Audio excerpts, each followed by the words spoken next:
As you can see, we have two strips mounted here. One shows light points very clearly, while the other creates a beautiful even line.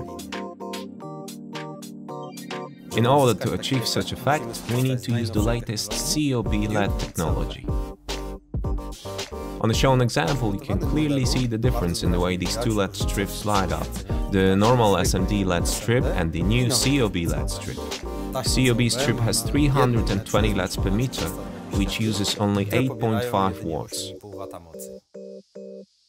This LED strip has 180 degrees beam angle and it is available in 3 color temperatures: warm, cold and neutral.